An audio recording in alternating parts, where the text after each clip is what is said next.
I love cutting off wings. You do? Yeah. Wings are my favorite part. Destroying hope.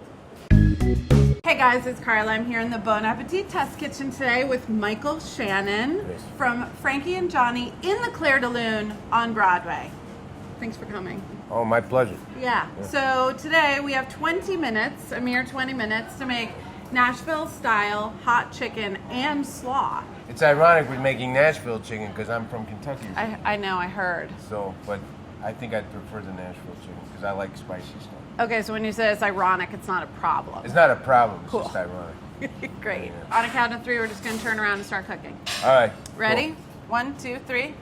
All right, this is your raw chicken, obviously. Yep. And have you butchered a chicken before?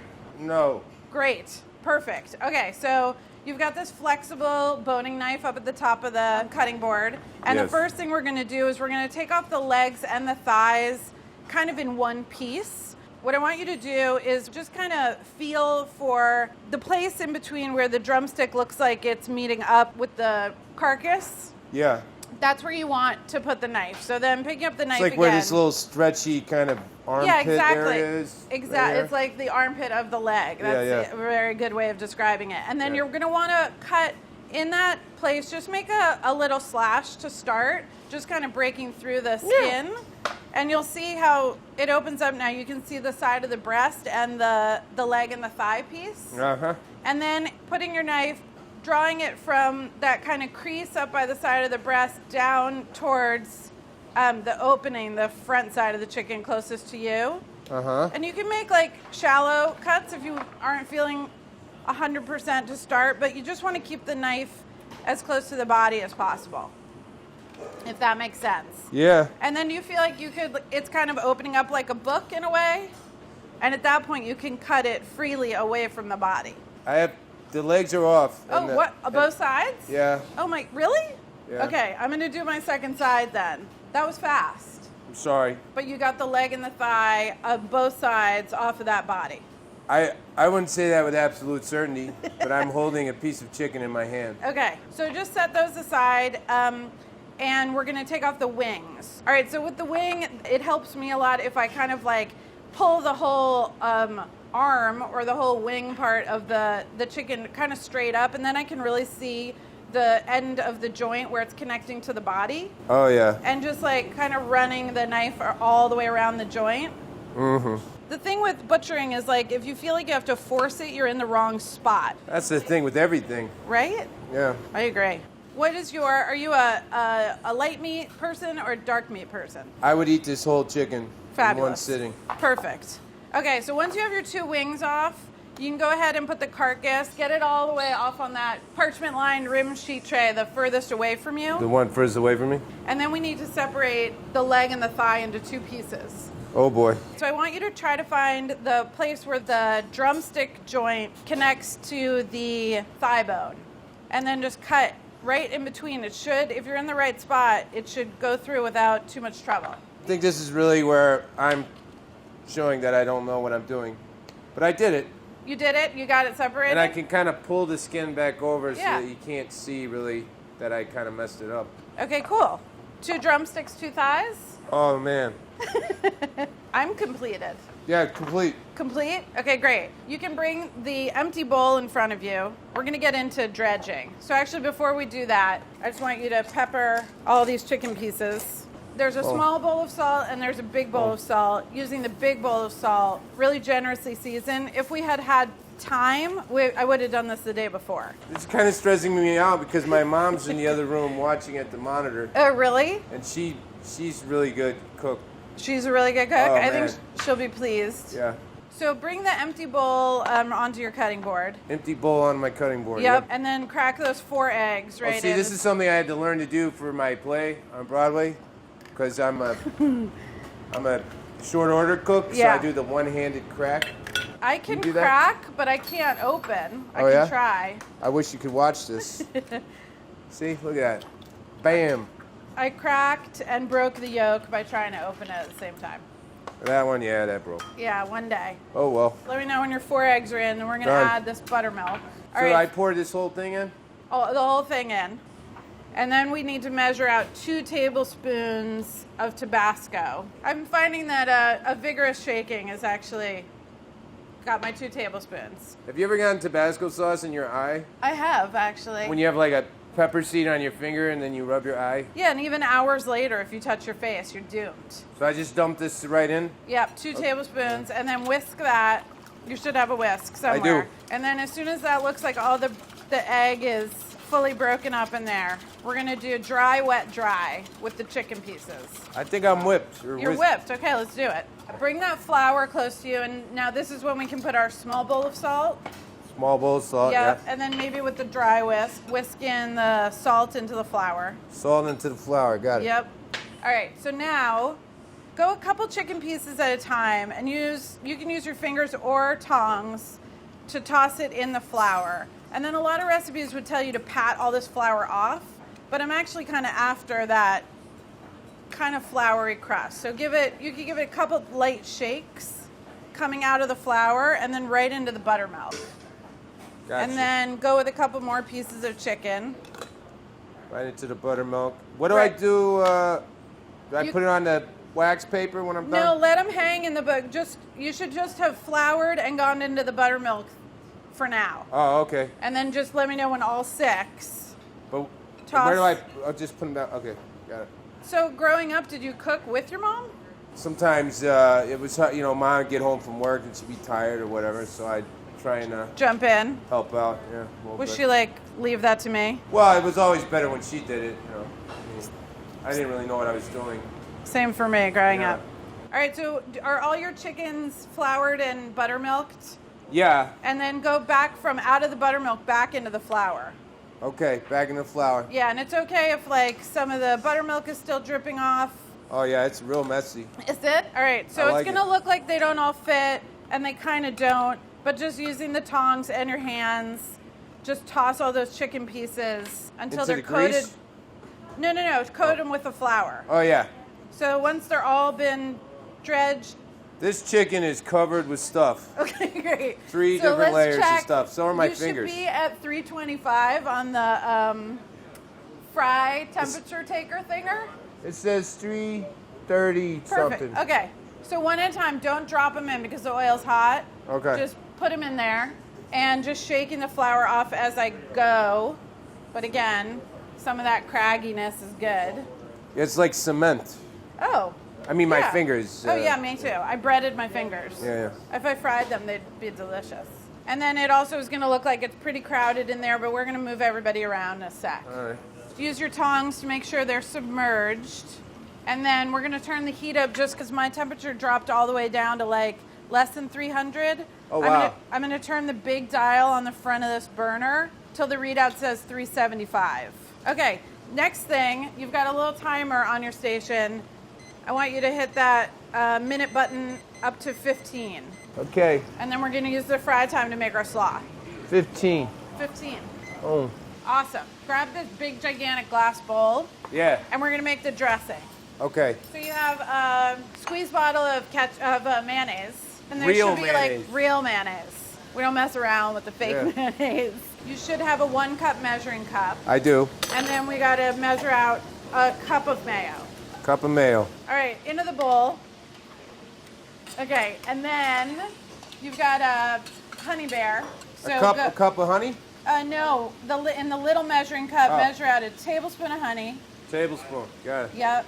We need a tablespoon and a half of cider vinegar. Let's just pour it right over the honey. So right over the honey? Yeah, why not? Just go up to what looks like 3.5. Up to 3.5. Yeah. And then just add the vinegar and the honey. Will the honey pour out? Not really. Yeah, I gotta scrape it out. I think. Yeah, it's a pain in my butt, actually. All right. So then I want you to season this with salt and pepper. Big pinches because it's a lot of cabbage. How much? Whatever. Do a generous amount of salt and pepper. Just like big pinches. Keep it down over there. Yeah. And Not then, you, the chicken. Oh, so the chicken noisy. is noisy. Mine looks extremely golden brown, so I want to make sure we get this done before it's done. Right. And then you have a 3/4 teaspoon measure and a bowl of celery salt. Oh, is that? Oh boy, I think I just put that in. Celery seed, sorry. So if you already added a bunch of celery seed, you might be good. Yeah, I think I'm. Okay, cool. I'm gonna add a little extra. I'll give it a little more because I really like it. Cool.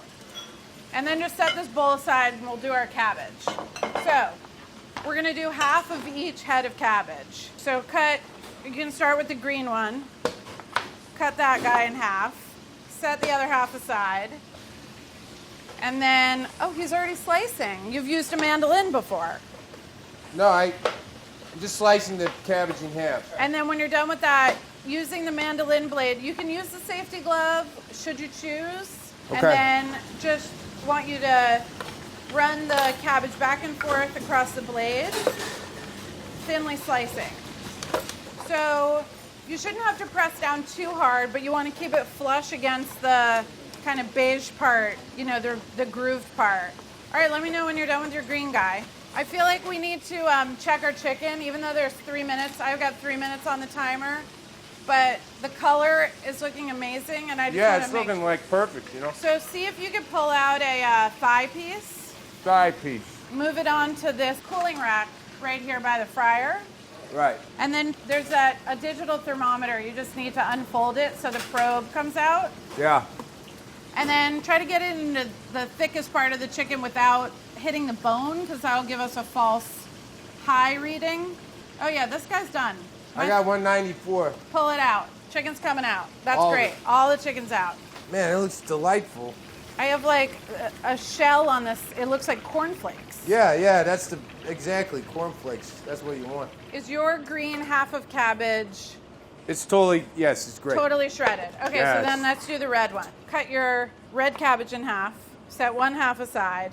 That whole half? That whole half through the shredder. Through the thing. Yep. My grandma made really good coleslaw. She had a diner. Really? Yeah, like a truck stop, road stop diner in Kentucky. Really? She was German, 100% German, but she made the best coleslaw and also potato salad, Oh, the German man. style, you know, with the bacon and all that. All right. Half of a red. Yeah. And then that's going to go right into the bowl with the green. All right, so cabbage bowl. I just think the best way to do this, because it's so much, is just using your hands. Right. Just toss it, get all the way yeah. down to the bottom where all that dressing is. So when you left the house, Yeah. was that the time that you were like, had to figure out how to feed yourself? No, I ate at restaurants for about 10 years, but I guess I have developed over the years a certain fearlessness in situations like this. Nice. Because you're always, as an actor, you're always showing up somewhere where you have to learn how to do something you don't know how to do. If your cabbage is coated, Yeah. Take a pinch out and just give it a taste. Give it a taste?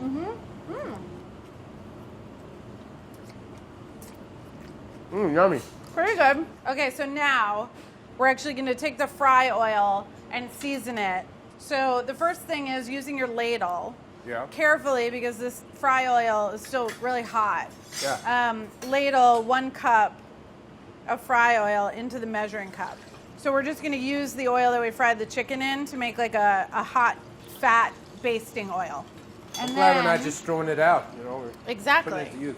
And then all of these seasonings, so it's like a large amount of cayenne. That's the big bowl? That's the big bowl. So brown. Do I dump it all in? Dump it all, but just be careful. I don't want you to splash up hot oil onto your wrist or anything. Okay, I'm doing the whole bowl. All of everything.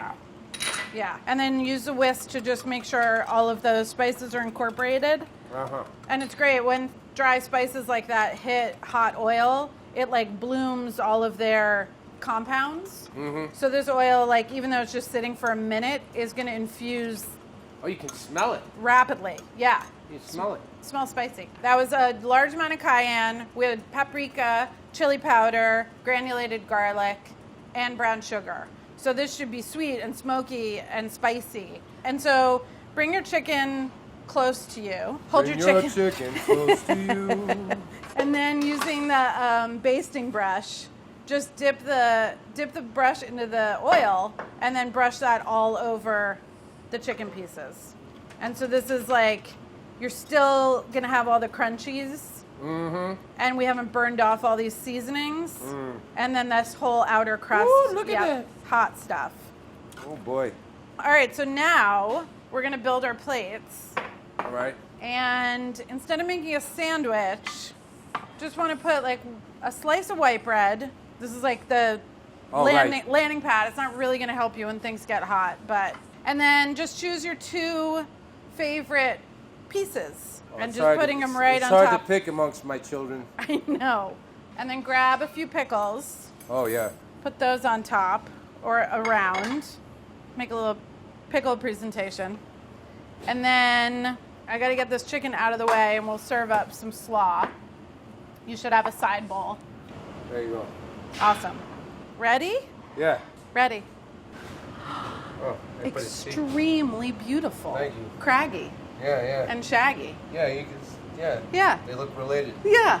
Yeah. Amazing. Thank Nice you. slaw too. Gorgeous crust. Thank you. Lovely mahogany. Thank you. Yeah. Fantastic slaw. Shall we? I would love that. Yeah, I would love to offer you my Nashville style hot chicken. Yes. The bread's not going to help you, really. No, but it's there. All right. Mmm. I do all right? Mm-hmm. Oh, man. So juicy. Good. Perfectly cooked. Would your mom like to come take a bite? Hey, Mom. Do you want to come in here? This is your chance to be on TV.